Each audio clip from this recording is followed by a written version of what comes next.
todos vocês que estão aqui presentes e também aqueles que estão nos assistindo através do YouTube. Nós estamos continuando a série de pregações em Efésios e hoje nós vamos ler Efésios 5, 21 a 33. Esse é Efésios 5, 21 a 33. Mas antes, vamos orar. Deus, nós te agradecemos pelo tempo que nós temos, Pai, de podermos prestar um culto agradável a Ti, Pai. Obrigado, Senhor, por tudo aquilo que nós já ouvimos e cantamos e oramos em Teu nome, que o Senhor possa receber tudo isso como oferta suave no Teu altar, Pai. Agora nós te pedimos, Senhor, continua falando aos nossos corações através desse trecho de Efésios, Pai, que possamos sair daqui transformados pelo Teu Evangelho, transformados, Senhor, pela Tua Palavra, que nos transforma a cada dia a imagem do Teu Filho Jesus, que possamos reconhecer e termos novas maneiras de nos relacionarmos uns com os outros, Pai, porque a Tua Palavra nos ensina isso, Deus. Te pedimos, Pai, nos ajuda a cada dia a ouvirmos a Tua Palavra e pô-la em prática em nossas vidas. É em nome de Jesus que nós oramos. Amém.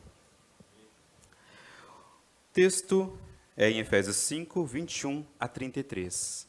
Vamos lá. A palavra de Deus fala assim: sujeite-se uns aos outros no temor de Cristo. Esposas, que cada uma de vocês se sujeite ao seu próprio marido como ao Senhor. Porque o marido é o cabeça da esposa, como também Cristo é o cabeça da igreja, sendo ele próprio o salvador do corpo. Como também a igreja está sujeita a Cristo, assim também as esposas se sujeitem em tudo ao seu próprio marido. Maridos, que cada um de vocês ame a sua esposa, como também Cristo amou a igreja e se entregou por ela, para que a santificasse, tendo-a purificado por meio da lavagem de água pela palavra, para apresentar a si mesmo como igreja gloriosa, sem mancha, nem ruga, nem coisa semelhante, porém santa e sem defeito. Assim, também o marido deve amar a sua esposa como ama o próprio corpo. Quem ama a esposa, ama a si mesmo. Porque ninguém jamais odiou o seu próprio corpo, ao contrário, o alimenta e cuida dele, como também Cristo faz com a igreja, porque somos membros do seu corpo. Eis que o homem deixará o seu pai e a sua mãe, e se unirá à sua mulher, e tornarão-se os dois uma só carne. Grande é este mistério, mas eu me refiro a Cristo e à igreja. No entanto, também quanto a vocês, que cada um ame a própria esposa como a si mesmo, e que a esposa respeite o seu marido. Nós sabemos que nós estamos vivendo uma crise na família nos nossos dias, né? Nós estamos vendo a família, né, como nós chamamos família nuclear, sendo perseguida, sendo combatida, até mesmo, né, pelos inúmeros pessoas que realmente não acreditam nessa instituição que estão dizendo que está falida agora, né? Nós vemos que nos casamentos hoje em dia, né, os véus estão cada vez mais longos e os casamentos em si cada vez mais curtos, né? A gente vê que tá falhando, né? Maravilha. Vou tentando, então. Nós vemos que há um investimento enorme, né? Aqueles casamentos que parecem casamentos, né, que a pessoa guardou o dinheiro a vida toda para fazer, né? Aquele casamento rico, né? Que a gente fala, nossa, o cara... E a gente vê que os relacionamentos estão cada vez mais pobres dentro dos casamentos. A gente vê onde pessoas começam com toda a pompa, né, entre amor, né, e paixão no casamento, mas muitos casamentos terminam, né, com feridas profundas em cartórios. Talvez isso seja porque muitas vezes nós não pensamos naquilo que nós estamos fazendo quando entramos nessa instituição tão preciosa. A gente não reflete acerca do que realmente significa o casamento. A gente não pensa da onde está fundada, onde rege os princípios do casamento. E por isso, muitas vezes, uma falha compreensão daquilo que realmente significa ser casado. E eu acho que eu vou trocar. Sorte com esse microfone.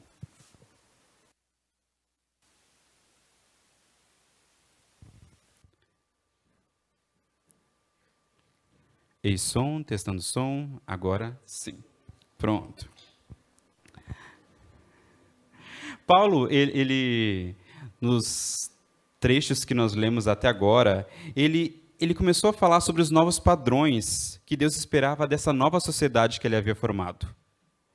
Ele, especialmente em termos de unidade e de santidade, de pureza, que nós temos visto nesses últimos capítulos que nós temos lido de Efésios e temos exposto aqui.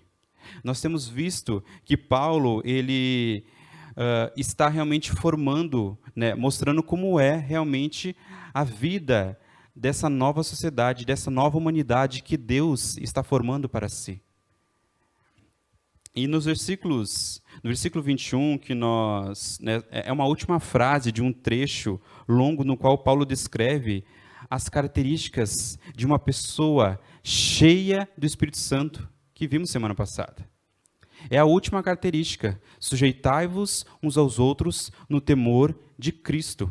É uma última característica de uma pessoa que busca estar cheio do Espírito Santo. É a renúncia ao orgulho e à obstinação que leva a pessoa a servir aos outros com humildade.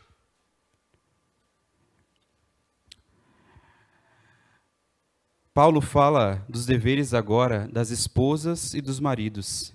E logo mais ele vai falar dos pais e filhos, e depois dos servos e dos senhores. De como esses relacionamentos, como é o relacionamento desse novo povo de Deus, que inevitavelmente ele se encontra nesses relacionamentos, né? Inevitavelmente você vai ser filho, né? De alguém você é filho. Você pode ser pai de alguém, você pode ser esposa, você pode ser um marido, você pode ser um patrão, você pode ser um empregado.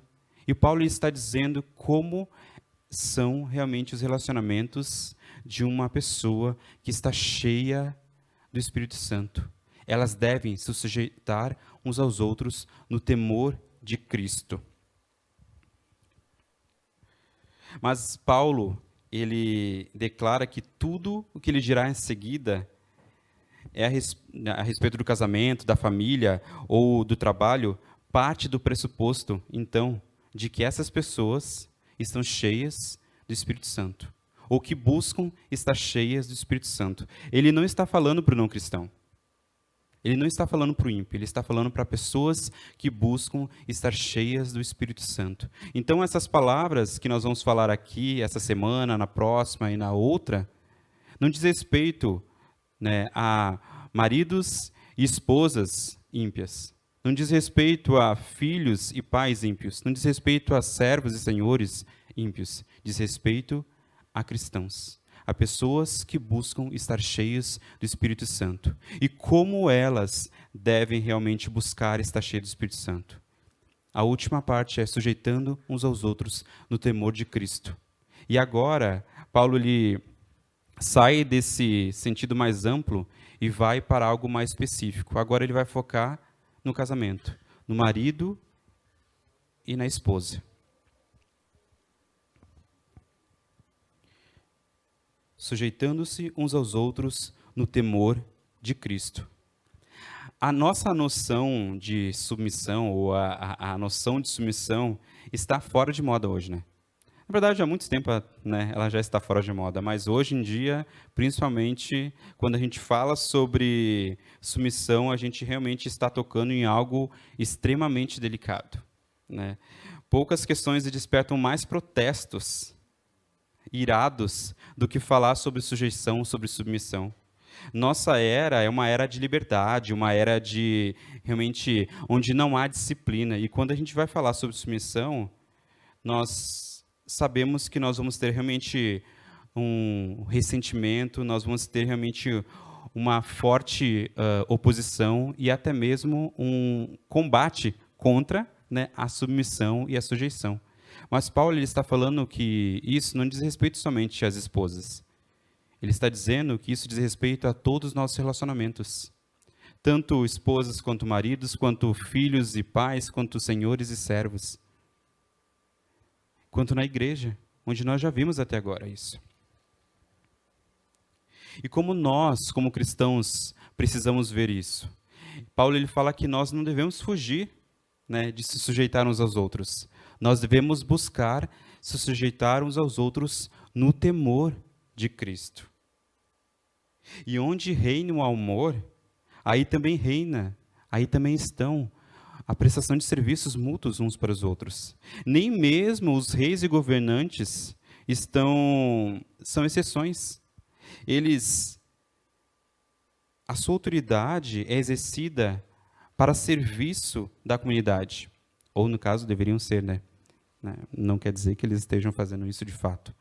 Mas a autoridade dos reis e governantes que Deus entrega é em serviço daqueles a que eles governam. E Paulo, ele fala algo muito oportuno: sujeitai-vos uns aos outros no temor de Cristo. Como nada é mais oposto ao espírito humano do que a submissão recíproca uns aos outros, desperta a nossa lembrança agora para o temor de Cristo. Não é sujeitar uns aos outros conforme vocês querem. Sujeitem uns aos outros no temor de Cristo. O único que pode domesticar a nossa impetuosidade, para que não nos desvencilhemos de nosso dever. Ele subjuga o nosso orgulho, para que nós não nos envergonhemos em servir o nosso semelhante. Assim como ele fez conosco, assim como ele fez ao lavar os pés dos seus discípulos, ele sendo o Senhor de todo o universo, ele lavou os pés dos seus discípulos. Paulo, ele nos instrui que nos submetermos ao nosso próximo deve ser por causa do nosso temor ao nosso Senhor Jesus Cristo.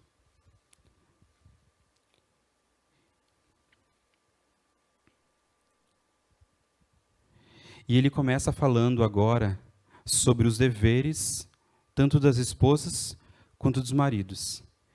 E do dever das esposas ele começa, no verso 22 a 24. Percebam que aqui, né, ele usou 4 versos para falar sobre os deveres da esposa e 9 para falar sobre os deveres do marido, né? E aqui eu termino a frase, tá? Só para deixar claro. Ele fala assim: esposas, que cada um de vocês se sujeite ao seu próprio marido, como o Senhor, porque o marido é a cabeça da esposa, como também Cristo é o cabeça da igreja, sendo ele próprio o salvador do corpo. Como, porém, a igreja está sujeita a Cristo, assim também a esposa se sujeite em tudo ao seu próprio marido. E agora, ao tratar das relações pessoais, Paulo ele começa por aquilo que é mais básico na vida no lar. Dos relacionamentos entre o marido e mulher, entre marido e esposa. E aqui é extremamente significativo que nessa sessão os maridos e as esposas elas sejam lembrados não dos seus direitos, mas dos seus deveres. Paulo, ele não está lembrando dos direitos de cada um no casamento. Ele está lembrando dos deveres de cada um no casamento. Talvez porque ele queira que nós pensássemos no casamento de uma maneira generosa e não egoísta, onde nós não estamos pensando no que o outro pode me proporcionar, mas no que eu posso proporcionar ao outro. O meu dever com a minha esposa e o dever da minha esposa para comigo. Não quais são os meus direitos como marido e quais são os direitos dela como esposa. Porque o cristianismo diz muito mais respeito ao servir do que a ser servido. E aqui começa uma nova característica de nos relacionarmos uns com os outros. Isso não é algo natural para o ser humano, né? Buscar o bem do próximo, sem pensar em si mesmo. Né? Normalmente nós pensamos quais são os meus direitos, né? O que eu vou ganhar com isso tudo aqui, né? Como a pessoa vai me fazer feliz? Será que aquela pessoa que eu estou casada vai me fazer feliz ou não? Normalmente nós temos pensamentos egoístas a respeito de relacionamentos, principalmente dentro do casamento, porque você casa para ser feliz. Né? Agora, é um fato indiscutível que o ensino e o exemplo de Cristo elevaram a mulher. País após país, sociedade após sociedade, a uma posição que ela não ocupava antes.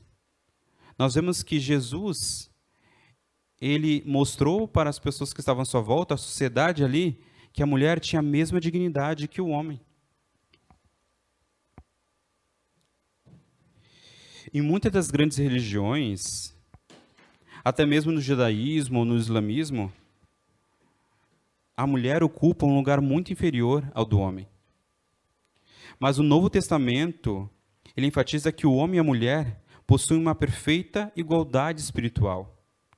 Além do mais, nós vemos em 1 Coríntios 7, 3 a 5, onde Paulo também ele advoga uma verdadeira reciprocidade em relação às relações sexuais. Ele fala algo muito interessante, ele fala assim, que o marido conceda à esposa o que lhe é devido, e também, de igual modo, a esposa ao seu marido. A esposa não tem poder sobre o seu próprio corpo, e sim o marido. E também, de igual modo, o marido não tem poder sobre o seu corpo, e sim a esposa. Não se prive um ao outro, a não ser, talvez, por mútuo consentimento, por algum tempo, para se dedicarem à oração. Depois retornem à vida conjugal, para que Satanás não tente vocês por não terem domínio próprio. Aqui nós vemos uma igualdade que Paulo está mostrando da maneira com que eles deveriam enxergar as relações sexuais. Você não pertence a você mesmo, como marido. Mas, marido, você também não pertence a você mesmo.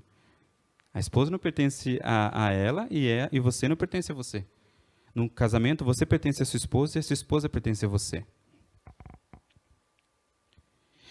Porém, na família, por uma questão de ordem e unidade, deve haver uma liderança. E cabe ao marido e pai a sua autoridade como cabeça da família. E essa liderança, ela deve ser aceita, como Paulo nos instrui aqui. Os maridos e as esposas têm uma dignidade igual, como seres semelhantes a Deus, mas aqui eles exercem papéis diferentes dados por Deus no casamento. Eles são igualmente imagem e semelhança de Deus, mas dentro da instituição do casamento exercem papéis diferentes, onde o marido é o líder da família. E depois nós vamos ver onde o pai é o líder do filho, onde o patrão é o líder do empregado. O Senhor determina a esposa o dever de obedecer a seu esposo. E essa obediência deve ser uma submissão voluntária, à sua parte, e isso somente ao seu próprio esposo, e não a qualquer homem. Né? A seu próprio marido, Paulo fala. Não é uma submissão de gênero. Não é qualquer homem que a mulher ela deve ser submissa. Não é as mulheres devem ser submissas aos homens. Não. Paulo ele fala, a esposa deve ser submissa ao seu marido. Isso é muito importante a gente ter em mente. Paulo ele está dizendo que o papel do marido é de liderança. Não que o papel do homem é de liderança sobre todas as mulheres. Os homens precisam entender isso e as mulheres precisam entender isso. Não é uma submissão de gênero, mas uma submissão da mulher ao seu marido. Portanto, é somente dentro da funcionalidade do casamento e da família que essa relação ela precisa existir. Não dá para ter duas cabeças num corpo. Não pode. O Marcão está aqui. né? Uma pessoa que nasce com duas cabeças vive muito pouco, morre. Não dá para ter duas cabeças dizendo o que vai fazer o corpo. Mas o que torna essa obediência mais fácil é que ela deve ser feita como ao Senhor, Paulo fala. Ou seja, como parte da sua obediência a Cristo, o mesmo que morreu por você, mulher agora falando. Isso deixa mais fácil, porque nós sabemos realmente que o nosso Senhor nos ama. E por isso nós nos submetemos a Ele. E Paulo está dizendo, assim como você se submete ao seu Senhor Jesus Cristo, é dessa forma que você deve submeter ao seu marido. Logo mais nós veremos que existe, não é de todo jeito, não. Mas o apóstolo ele faz muito mais do que apresentar o dever da esposa como sendo como ao Senhor. Maridos devem entender que o seu relacionamento, maridos e esposas devem entender que o seu relacionamento deve seguir o modelo de relacionamento de Cristo e a sua igreja. O marido é o cabeça da mulher, como também Cristo é o cabeça da igreja. Ele usa o relacionamento matrimonial para ilustrar a profunda relação espiritual de amor e de dependência, de autoridade e obediência entre Cristo, que é o cabeça da igreja, e a sua igreja. Quando se diz que Cristo é o cabeça da igreja, estão implícitas duas coisas. A responsabilidade que ele sente pela igreja e a responsabilidade que a igreja tem para com ele.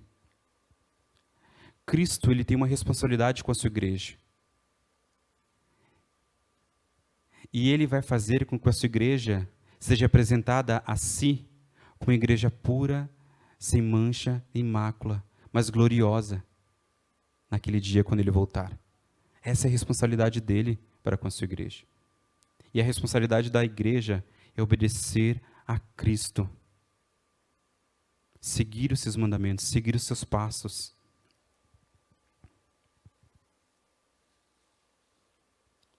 Mas o que significa ser o cabeça? O que significa ser submissa? Há culturas diferentes, né, no decorrer de todo o mundo. Né. No Ocidente é muito aceito a esposa fazer compras, cozinhar, cuidar da limpeza, assim como também cuidar das crianças, alimentando-as, dando banho e também trocando as fraldas. Mas em outros lugares da África e da Ásia, as mulheres também trabalham pesado. Elas trabalham no campo, elas também levam cargas pesadas nas suas cabeças. Hoje em dia, no entanto, e com razão, né, nós devemos pensar que estes hábitos são reconhecidos como sendo culturais. E, portanto, estão sendo questionados. Em alguns casos, têm sido alterados. Né? Muitos casais estão agora repensando, né, os trabalhos domésticos. O que é realmente de cada um. Isso significa ser submissa? Isso significa ser cabeça do lar? O homem só trabalhar e a mulher cuidar da casa? É isso que Paulo está dizendo aqui? Ou isso é algo cultural? Ou a maneira com que você lida na sua casa, né, esses trabalhos domésticos, diz respeito a ser cabeça e ser submissa? Ou não? Ou isso é mais cultural? Se a gente quer entender o que é ser cabeça do lar, cabeça da sua esposa, e ser submissa, nós precisamos ir para aquele que é o cabeça da igreja, que é Cristo.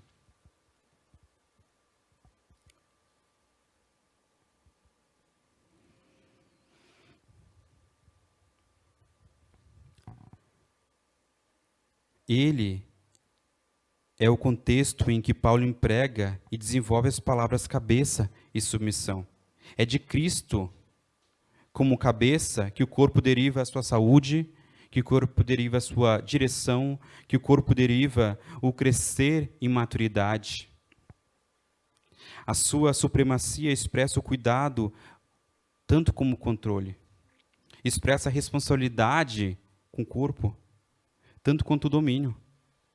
E essa verdade é afirmada na frase seguinte, onde ele fala que ele é o mesmo Salvador do corpo. Assim como ele é cabeça do corpo, ele também é o Salvador do corpo. A característica de sua condição de cabeça é tanto de Senhor, quanto de Salvador do corpo.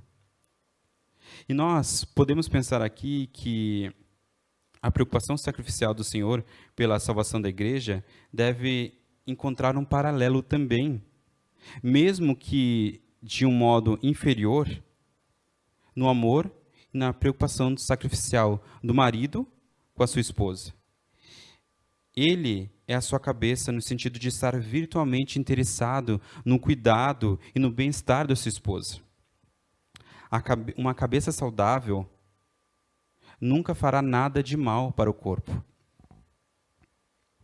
Ele é o protetor do corpo. O seu padrão, o padrão do homem, é Cristo, que como cabeça também é o Salvador do corpo. O que Paulo está dizendo equivale o seguinte: a esposa deve submeter voluntariamente ao seu esposo, a quem Deus designou como cabeça dela. Ela deve reconhecer que, na qualidade de sua cabeça, o seu esposo se acha intimamente unido a ela e tão profundamente solícito com seu bem-estar, que a sua relação para com ela tem como base o interesse sacrificial de Cristo por sua igreja, o qual ele comprou com seu próprio sangue. Este é o padrão do homem e este é o padrão da mulher. Se a posição do marido tem como cabeça da esposa assemelha-se à supremacia de Cristo com a sua igreja, então a submissão da esposa também se assemelha àquela da igreja, como porém a igreja está sujeita a Cristo, assim também as mulheres sejam em tudo submissas aos seus maridos, no verso 24. Nada há de desonroso nisso, pois é uma submissão, não deve ser uma obediência impensada ao domínio dele, mas sim uma grata aceitação pelo seu cuidado. Se a liderança do marido reflete a liderança de Cristo, então a submissão da esposa, a proteção e a provisão do seu marido, longe de depreciar a esposa, a sua condição de mulher, positivamente estará enriquecida. Ele vai lutar para fazer com que a esposa se torne cada vez mais bela, como Cristo faz com a sua esposa.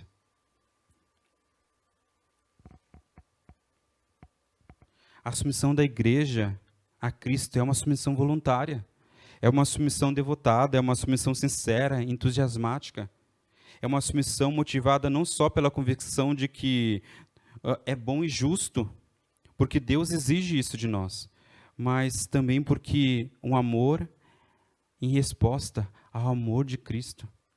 Nós nos submetemos, nós como igreja, nos submetemos a Cristo, não só porque Ele fala para nos submetermos, mas porque é uma resposta de amor para o amor dEle, que provou seu próprio amor para conosco pelo fato de ter Cristo morrido por nós, sendo nós ainda pecadores. Que o mesmo seja uma realidade com referência à submissão das esposas para com seus maridos, e dos maridos para com a sua esposa. Além disso, a obediência não deve ser uma obediência parcial aqui, de modo que a esposa ela só obedeça o seu marido quando acontece que os seus desejos coincidem com os desejos dela, né? Com as suas vontades coincidem com as vontades dela. Paulo fala em tudo. E esta pequena frase, contudo, ela não deve ser interpretada como absolutamente tudo, né? Nós devemos tomar muito cuidado quando nós estamos falando sobre a autoridade, né? Nós precisamos enxergar a autoridade de uma maneira realmente correta. Não quer dizer que a autoridade do marido é uma autoridade ilimitada, que a esposa são obrigadas a prestar obediência incondicional ao marido. Não.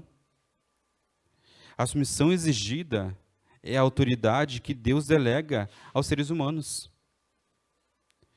Se o homem abusa dessa autoridade que Deus lhe deu, por exemplo, quando ele ordena o que Deus proíbe, ou quando ele proíbe o que Deus ordena, o dever da mulher é não se sujeitar a isso.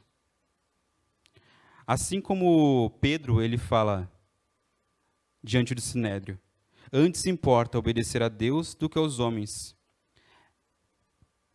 Quando ele extrapola na sua autoridade, quando ele faz algo que realmente não condiz com a palavra de Deus, o nosso dever, o seu dever como esposa, deve ser não se sujeitar a ele. Lembre-se que Paulo está falando de homens e de mulheres que estão buscando estar cheios do Espírito de Deus.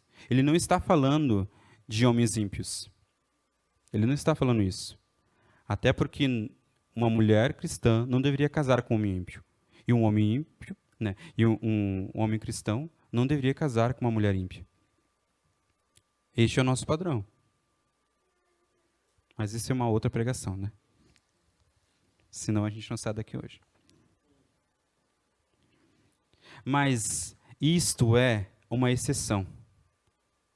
Quando ele não está realmente cumprindo o seu papel como cabeça do lar, tendo Cristo como seu cabeça. É a exceção não submeter. A regra é se submeta como a igreja se submete a Cristo.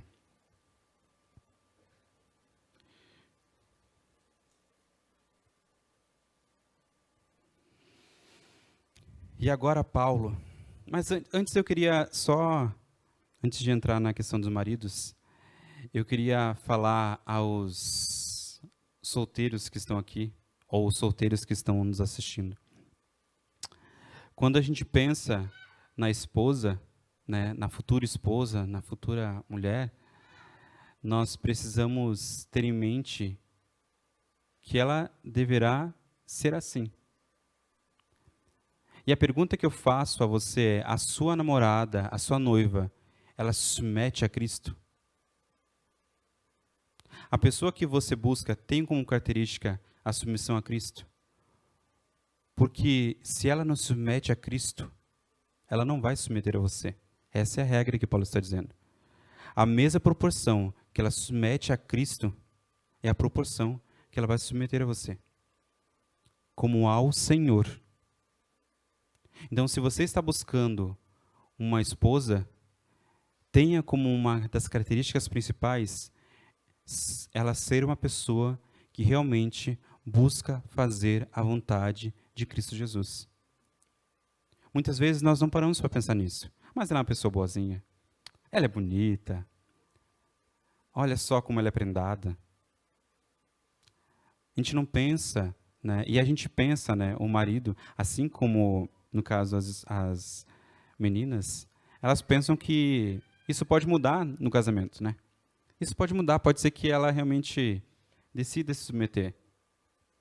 E logo mais nós veremos, pode ser que ele realmente ele mude e queira me amar da maneira com que Cristo ama a igreja. Isso muito pouco provável acontece. Quando no relacionamento entre dois namorados, né, ou até mesmo noivos, você vê que ela não consegue submeter à vontade de Cristo, dificilmente ela vai enxergar o casamento como algo que ela deve submeter também. Agora vamos passar para os deveres dos maridos, que é um texto bem mais longo, como vocês sabem, né? Maridos, que cada um de vocês ame a sua esposa, como também Cristo amou a igreja e se entregou por ela para que a santificasse, tendo-a purificado por meio da lavagem de água pela palavra, para apresentar a si mesma como igreja gloriosa, sem mancha, nem ruga, nem coisa semelhante, porém santa e sem defeito. Assim também o marido deve amar a sua esposa como ama o próprio corpo.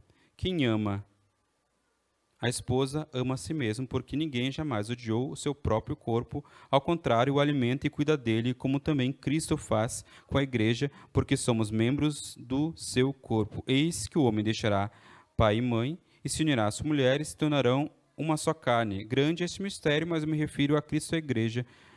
No entanto, também quanto a vocês, que cada um ame a própria esposa como a si mesmo, e que a esposa respeite o seu marido. Se a palavra que caracteriza o dever da esposa é submissão, a palavra que caracteriza o dever do marido é amor. E qual é a qualidade do amor que os maridos devem oferecer? Está lá no verbo amar. Duas palavras elas poderiam ter sido utilizadas quando empregadas nesse trecho. Que a primeira palavra seria eros, que ela expressa uma profunda paixão sexual do homem pela mulher e da mulher pelo homem. Uma outra palavra seria filéu, que ela é empregada no seio da família. É um amor familiar entre um pai e filho, entre irmãos, entre uma mãe e um filho. Mas nenhuma dessas duas palavras foi utilizada aqui. Paulo, ele utiliza uma palavra tipicamente cristã, ágape ou agapau. O amor que não guarda qualquer resquício de egoísmo. Preste atenção, homens. Qual é o amor que nós devemos exercer pelas nossas esposas? O amor que não guarda qualquer resquício de egoísmo. Que não procura a satisfação própria. Que luta pelo mais alto bem-estar da pessoa amada. Nem mesmo a afeição como resposta à afeição. Este é o amor que tem como padrão e modelo o amor de Cristo para com a sua igreja. Amor maior e mais excelente do que este é inconcebível. Só esse é o padrão que Paulo está dizendo aqui, que os maridos devem amar a sua esposa. É esse o padrão. Mulheres sejam submissas aos seus maridos e o homem, amem como amor incondicional, sem egoísmo. Quando o esposo crente ama a sua esposa dessa forma, a obediência da parte dela vai ser fácil, não vai? Falam para mim, esposas. Como Crisóstomo, ele expressa, já viste a medida da obediência, da submissão? Pois houve também a medida do amor. Desejas que a tua esposa te obedeça como a Cristo, como a igreja obedece a Cristo? Então cuida bem dela como Cristo faz com a igreja. A maioria dos homens está aqui, né? Só Josafá está lá. Vou ficar assim, Josafá. O marido deve amar a esposa assim como Cristo tem amado a igreja. No Antigo Testamento, a aliança graciosa que Deus fez com seu povo Israel, ele é comparado ao casamento, à instituição do casamento, ao contrato do casamento.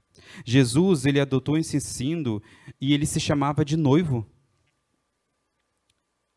Paulo ele desenvolve essa figura de linguagem aqui e também lá em Apocalipse nós vemos que nós temos um vislumbre da igreja gloriosa, ataviada como noiva, adornada para o seu esposo. E também nós vemos as bodas do Cordeiro, a festa de casamento entre Cristo e a sua igreja.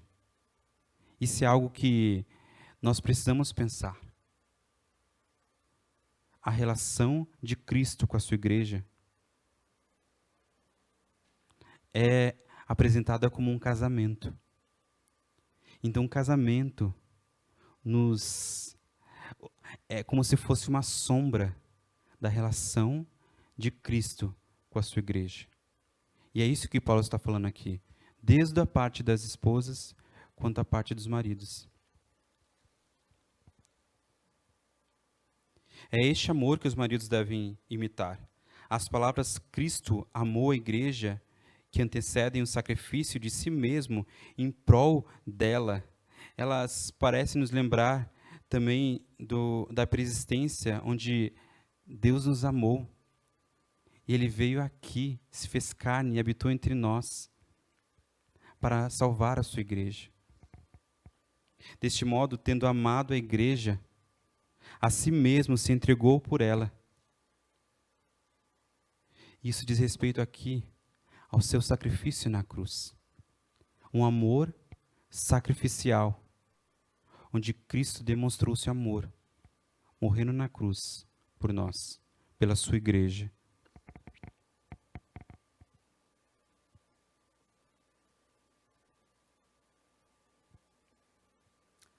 Pode ser que em cada expressão o apóstolo ele tenha em mente a analogia do casamento aqui. Aqui pode existir uma referência implícita no banho cerimonial tomado pela noiva antes do casamento.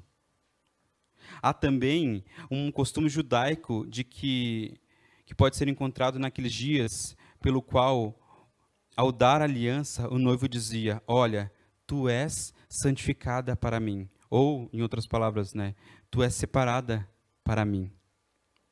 O leitor ele é chamado a pensar nos preparativos que a noiva faz para o casamento, de forma com que possa aparecer perante o marido em toda a sua beleza, em toda a sua formosura.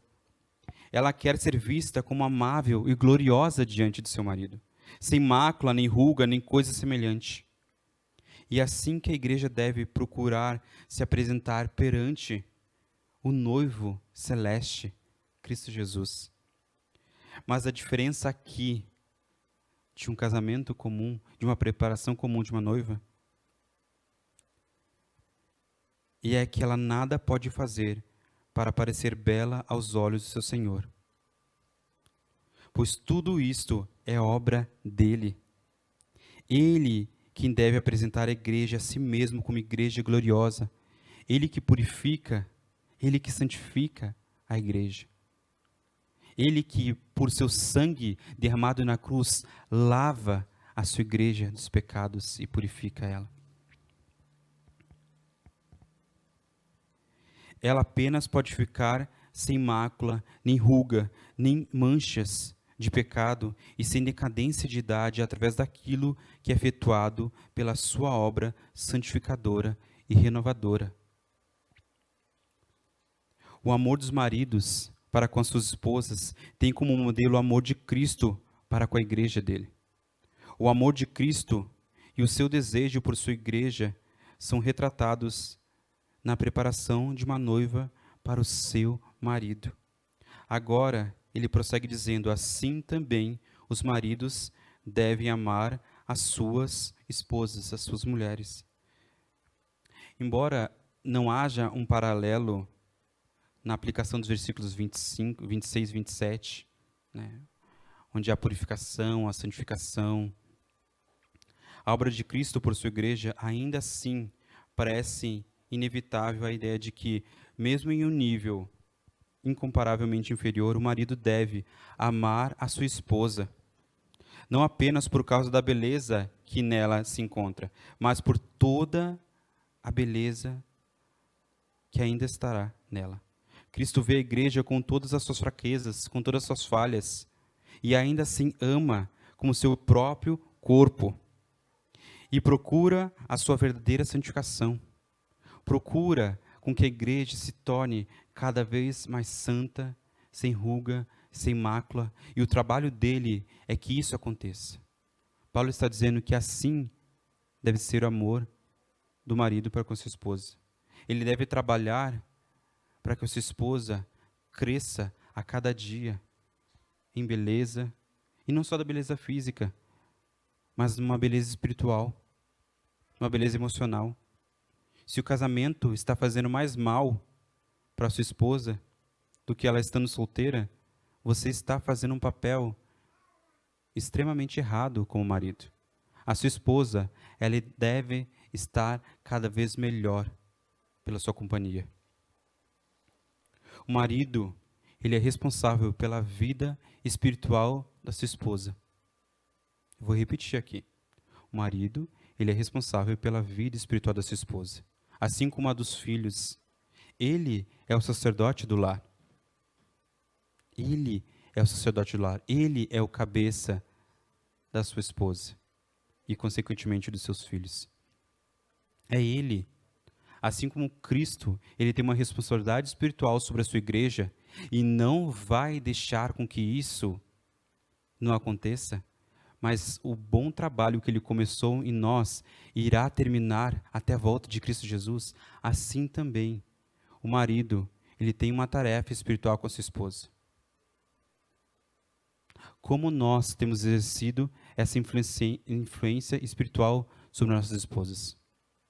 Você que é solteiro, você será responsável pela sua esposa e pelos seus filhos espiritualmente.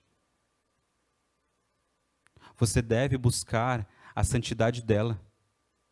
Você deve buscar que ela seja mais parecida com uma igreja gloriosa, sem mácula, sem rugas, nem coisa semelhante. Essa é a nossa tarefa como homens, como maridos. Como nós temos dedicado um tempo de devocional com as nossas esposas. Nós dedicamos tempo para tantas coisas. Nós dedicamos tempo para assistir um filme, nós dedicamos um tempo para ler um jornal, nós dedicamos um tempo para ler um livro, nós dedicamos um tempo para outras pessoas. Nós temos 8 horas por dia para trabalhar os nossos trabalhos. E como nós estamos dedicando o nosso tempo com a tarefa primordial de marido que você se colocou quando você se pactuou com a sua esposa? De exercer a influência espiritual sobre a vida dela. Você deve ser a maior influência espiritual sobre a vida dela, não o pastor. Não pastor.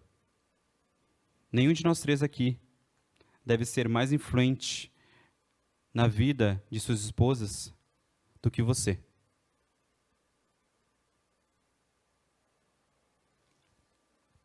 Essa é a sua tarefa como homem. Essa é a sua tarefa como marido.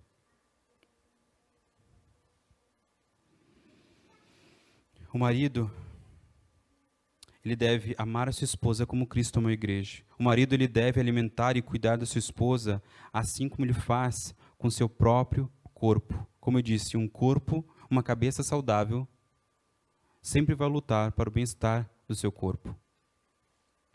E aqui, eu queria perguntar, falar também às esposas, para as namoradas, ou até mesmo aquelas que estão nos ouvindo, que estão procurando marido, como está sendo realmente a relação desse homem que você está olhando para com Cristo Jesus? Ele é uma pessoa que procura ser semelhante a Cristo? Ele é uma pessoa que procura ser parecido com Cristo? O seu ideal de vida é se tornar como Cristo? Outra coisa, como é a cabeça desse homem? Ele é uma pessoa saudável? Uma pessoa que busca realmente estar saudável? E não só fisicamente, porque tem muita gente que é todo bombado, mas é uma tristeza aqui. Como ele é cuidando do seu próprio corpo? Ele procura cuidar de si mesmo? Porque Paulo está dizendo que assim como ele cuida do seu próprio corpo, ele vai cuidar de você também. Como ele é emocionalmente? Você vai conseguir se submeter a este homem depois de casado? A um homem que não cuida de si mesmo, não procura ser parecido com Cristo? Um homem que, no caso, não está procurando ser cheio do Espírito Santo? E, de novo, não pensem que no casamento vai melhorar. Não melhora. Não melhora. Os divórcios estão aí para comprovar isso. Se você pensa que no casamento, o marido vai começar a cuidar do seu próprio corpo, é no casamento onde a gente cria as barrigas, né? Não estou justificando. Tá bom, Érica? A gente vai fazer academia, se Deus quiser. Promessas e promessas, né? É assim que a gente vive. Mas se o marido não cuida da sua cabeça, ele não é maduro. Se você quer se relacionar com crianças como marido, continue assim. Se você quer ser mãe do seu marido, continue se relacionando com pessoas que não têm maturidade emocional. Se você quer realmente submeter a uma pessoa que não é parecida com Cristo, continue namorando uma pessoa que não está buscando ser parecido com Cristo.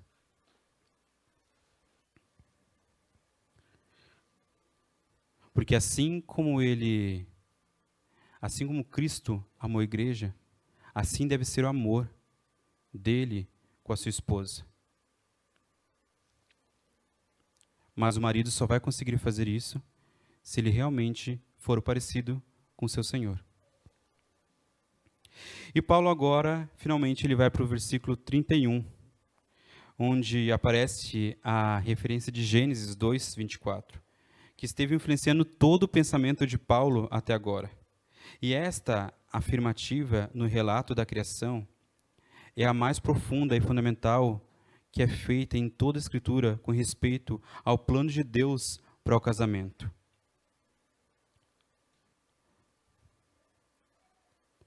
Ele fala assim: o homem deixará o seu pai e a sua mãe e se unirá à sua mulher e tornarão-se os dois uma só carne.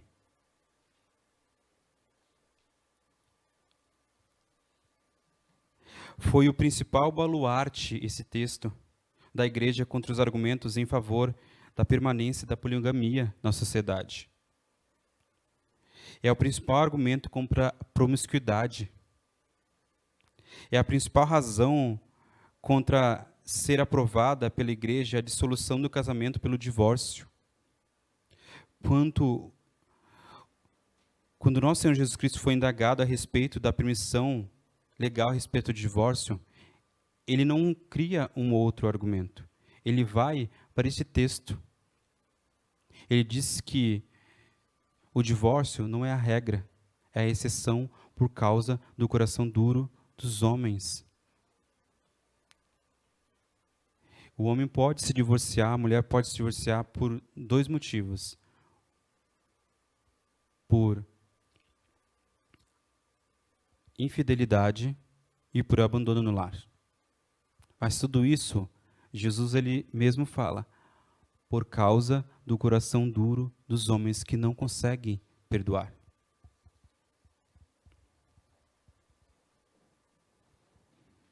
O divórcio ele pode ser permitido, mas é um desvio do propósito divino para o casamento.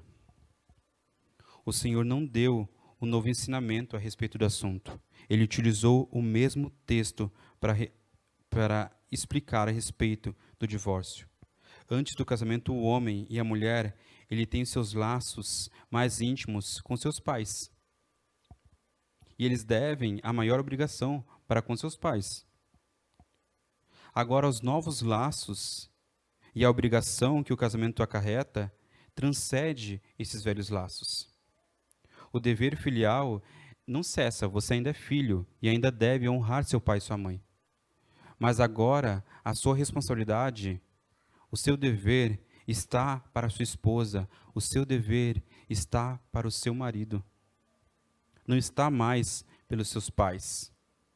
Vocês agora deixaram a sua casa e se tornaram uma só carne. É o que Paulo está dizendo aqui, é o que Cristo disse, é o que Moisés escreveu. A sua responsabilidade agora não é com a sua mãe, por mais que você a ame de todo o coração. Mas ela e seu pai não podem ter influência na sua vida conjugal maior do que o seu marido e a sua esposa. Vocês agora são uma família, assim como seus pais eram. E de outro lado também, nós devemos pensar como pais e mães. E quando nossos filhos casam, a obrigação deles de nos obedecer cessou. Nós sabemos que eles devem nos honrar como pais, como a Bíblia mesmo fala. Mas eles não precisam nos obedecer como eles obedeciam quando eles estavam dentro dos nossos lares, onde eles não eram casados. Agora, a sua obediência está para com seu marido e a sua esposa. E quando o pai não entende isso, está fazendo com que o casamento de seus filhos corra grande perigo. E como nós vemos isso hoje em dia, não? Tanto de um lado como do outro. Como nós vemos famílias que estão sendo, às vezes, destruídas por causa do que o marido não consegue deixar de ser o filho da mamãe. E a esposa não consegue deixar de ser, né, o filho da mamãe. Quantos casamentos estão sendo destruídos porque os pais não conseguem entender agora a sua posição de pais de pessoas casadas? Onde metem, né, o nariz onde ninguém chamou. Eles nunca vão crescer se eles não passarem por as mesmas dificuldades que vocês passaram. Esse é o problema dos pais hoje em dia, né? Não quer deixar que os filhos passem os mesmos sofrimentos que eles passaram. Daí a gente cria gerações de mimados, onde ninguém passa por nada, onde ninguém sofre nada. Eu não quero que meu filho sofra como eu sofri. Então eu vou dar tudo para ele. E ele nunca vai entender o valor das coisas. Ele nunca vai entender que realmente ele deve lutar pelo casamento. Hoje em dia, é difícil as pessoas entenderem que elas precisam lutar pelo casamento. Assim como a gente troca qualquer coisa, objetos, a gente também está trocando casamentos. Não deu certo, acabou. Deu certo, a gente continua. O meu celular quebrou, dificilmente eu conserto. Só se for muito caro. Senão eu troco. Assim as pessoas estão assim. Assim os filhos, quando casam, estão assim também com seus casamentos.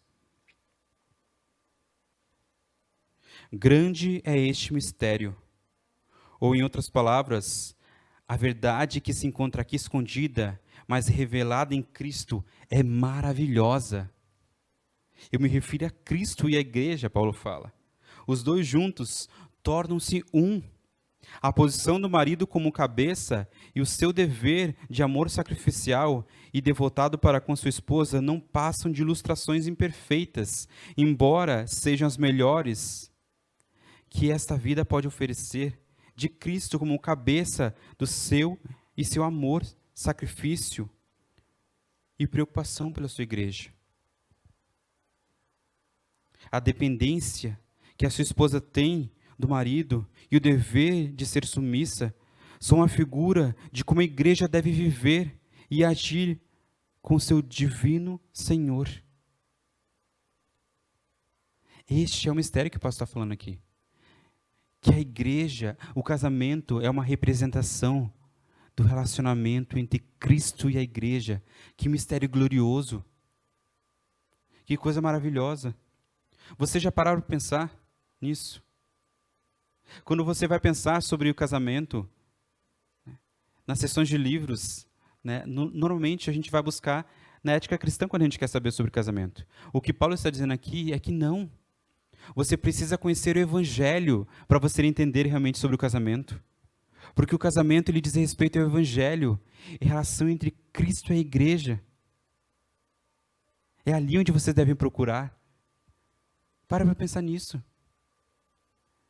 O casamento é uma sombra da relação de Cristo com a sua igreja. É ali onde a gente deve buscar o maior exemplo. É da relação entre Cristo e a sua igreja. Este é o nosso exemplo de casamento.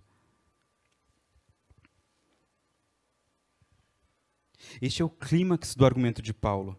O casamento foi instituído por Deus e foi criado para refletir o amor salvador de Deus por nós em Cristo Jesus. Por isso o Evangelho nos ajuda a entender o casamento e o casamento nos ajuda a entender o Evangelho. O casamento é penoso, mas também é maravilhoso. Assim como o Evangelho é penoso, para Cristo foi, mas também é maravilhoso. O propósito do casamento É negar seus interesses pessoais em favor da família? Ou é reivindicar os seus interesses pessoais? Qual é o propósito do casamento? O ensinamento cristão não nos oferece uma escolha entre satisfação e sacrifício, mas sim a santificação mútua por meio do sacrifício mútuo.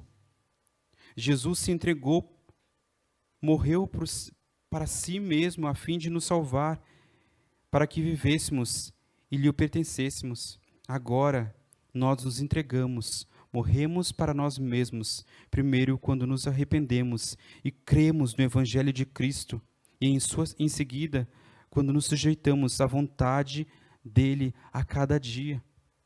A experiência do casamento lhe revelará a beleza e os aspectos mais profundos do Evangelho. Em contrapartida, a compreensão melhor do Evangelho o ajudará a experimentar uma união cada vez mais profunda com seu cônjuge ao longo dos anos. Vamos orar?